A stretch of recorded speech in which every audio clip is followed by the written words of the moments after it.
it's so amazing how the mind connects to our actions too, like what we do and how we live and everything really.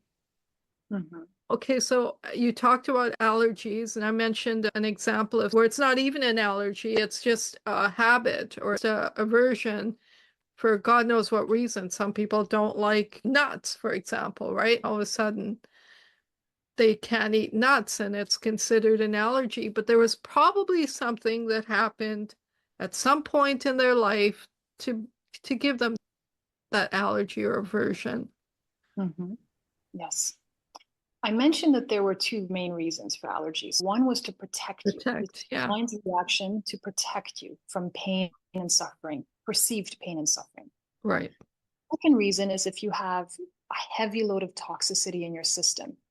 So, looking at our environment, besides mental distress and toxicity, we have so many chemicals on our foods, in our crops, in the air, in the water.